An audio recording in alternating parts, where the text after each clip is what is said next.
எல்லோரும் ஒரு தலைமையின் கீழ் இணைய வேண்டும் என்று சொல்லுவதே ஜனநாயகத்திற்கு எதிரானதுதான்.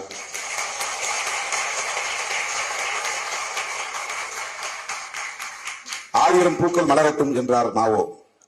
ஆயிரம் கருத்துக்கள் தெரிவிக்கட்டும் என்றுதான் அதற்கு பொருள். ஆகவே சமூகத்தில் பன்மைத்துவம் என்பது ஜனநாயகத்தின் முக்கியமான கூறுகளில் ஒன்று. புளூரலிசம், எத்தனை மதங்களும் இருக்கலாம் என்று அனுமதிப்பது ஒரு ஜனநாயகம். எத்தனை கடவுள்களையும் வழிபடலாம் என்பது ஒரு ஜனநாயகம். எத்தனை கட்சிகளும் இங்கே தோன்றலாம், தோன்றட்டும் என்பது ஜனநாயகம். அதுபோல அம்பேத்கர் இயக்கங்கள் நூற்றுக்கணக்கிலே அல்ல, ஆயிரக்கணக்கிலே இருக்கட்டும், பிறக்கட்டும். அது அவசியம். நாம் நுழைய முடியாத இடத்தில் இன்னொரு அமைப்பு நுழையும். நாம் சந்திக்க முடியாத மக்களை இன்னொரு அமைப்பு சந்திக்கும்.